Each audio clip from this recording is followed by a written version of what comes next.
इस क्वेश्चन में कह रहा है चित्र में विद्युत क्षेत्र अवयव ई एक्स बराबर है अल्फा एक्स की पावर 1/2, ई वाई और ई जेड ये शून्य है, 0 है, जिसमें अल्फा 800 न्यूटन पर कूलम मीटर की पावर 1/2 है।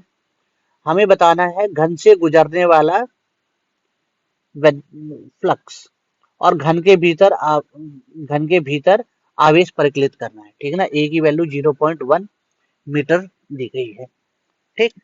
तो अब देखो,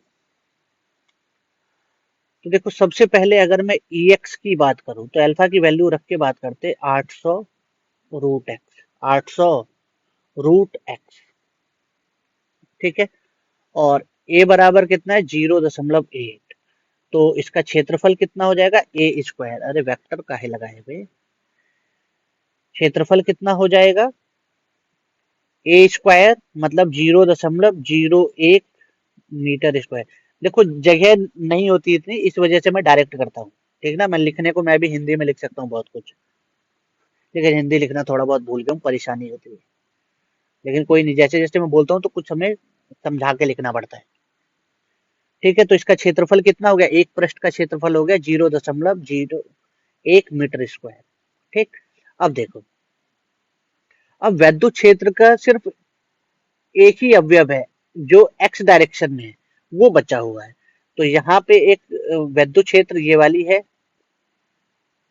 एक्स डायरेक्शन वाली, और वो कितनी है 800 एक्स की पावर 1/2 मतलब रूट एक्स आई कैप, एक ही इलेक्ट्रिक फील्ड है, ठीक है, ठीक। ये आई कैप हो गई, ठीक। तो अब देखो यहाँ पे इसे मान लो पृष्ठ 1 और ये है पृष्ठ 2 लेफ्ट वाले, क्योंकि ऊपर वाले पृष्ठ से हमें कोई मतलब नहीं है, पीछे वाले से भी कोई मतलब नहीं है, ये सामने वाले से भी, नीचे वाले से भी, ये चारों पृष्ठ से हमें कोई मतलब नहीं है। हमें पृष्ठ से मतलब है सिर्फ लेफ्ट वाले से और राइट वाले से, ठीक ना।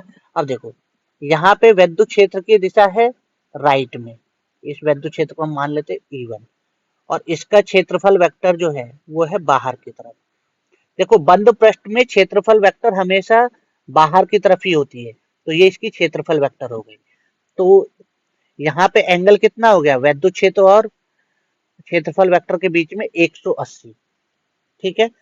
अब अगर सीधे हाथ वाले फेस की बात करें तो इसमें विद्युत क्षेत्र जो है ये राइट में है, और एरिया वेक्टर मतलब क्षेत्रफल वेक्टर वो भी राइट में है। विद्युत क्षेत्र E2 भी राइट में, ये भी। तो यहाँ पे थीटा कितना हो जाएगा, दोनों पैरेलल है तो थीटा इक्वल टू 0, ठीक है।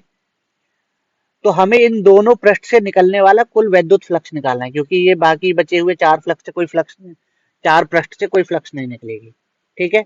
तो सबसे पहले पृष्ठ 1 से निकलने वाला विद्युत फ्लक्स, जो मैं बोल रहा हूँ इसे लिखना होता है, पृष्ठ 1 से निकलने वाला विद्युत फ्लक्स, तो वो हो जाएगा φ1 इक्वल टू, देखो सबसे पहले पृष्ठ 1 की विद्युत क्षेत्र की बात कर लेते हैं।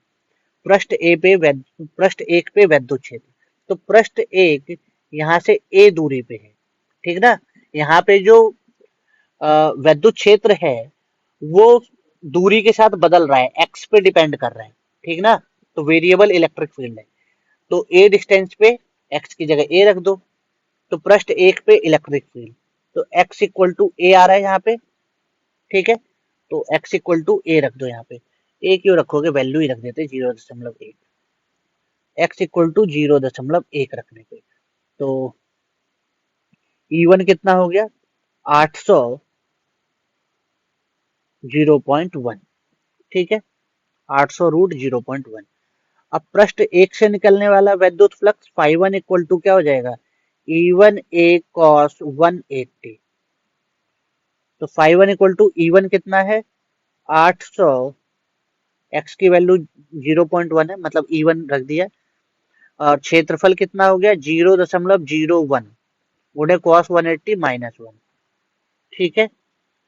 तो पॉइंट हटाया, 2 जीरो निपटा दिया, 0.1 को 1/10 लिख सकते हैं, मतलब φ1 इक्वल टू हो जाएगा -8/√10, 8/√10 वोल्ट मीटर, ठीक है। ऐसे ही पृष्ठ 2 से निकलने वाला विद्युत फ्लक्स, तो पृष्ठ 2 पे जब हम जाएंगे, ये पृष्ठ 1 की बात हो रही थी, पृष्ठ 2 की जब हम बात करेंगे तो वहां पे x की वैल्यू कितनी आएगी, 2a, मतलब x इक्वल टू 0.2। ठीक है, तो अब निकाल लेते हैं वैद्युत क्षेत्र। तो दूसरे पृष्ठ की वैद्युत क्षेत्र E2 बराबर हो जाएगी 800 रूट 0.2, मतलब दूसरी पृष्ठ यहाँ से 2a डिस्टेंस पे है, ठीक है ना, दूसरी पृष्ठ 2a डिस्टेंस पे है। तो E2 इक्वल टू कितनी आ गई, 800, अभी वैसे ही रहने देते, E2 निकल गई। अब पृष्ठ 2 से निकलने वाला वैद्युत फ्लक्स फाई 2 इक्वल टू क्या हो जाएगा, E2a cos 0, ठीक है ना, क्योंकि पृष्ठ 2 पे थीटा कितनी है, 0। E2 कितनी आ गई, 800 रूट 0.2, क्षेत्रफल कितनी आ गई, 0.01 cos 0 1। तो फाई इक्वल टू कितनी आ गई, 8 रूट 2 बाय रूट 10, ठीक ना, वोल्ट मीटर। ये हो गया। तो कुल वैद्युत फ्लक्स के लिए, कुल वैद्युत फ्लक्स कितनी हो जाएगी, घन से गुजरने वाला कुल वैद्युत फ्लक्स, तो फाई नेट बराबर फाई 1 प्लस फाई 2, ठीक है। तो फाई 1 कितना है, -8/√10, फाई 2 कितना है, 8√2/√10, ठीक है। तो यहां से 8/√10 कॉमन ले ले तो वो हो जाएगा √2 - 1 फाई नेट। ये हो गया।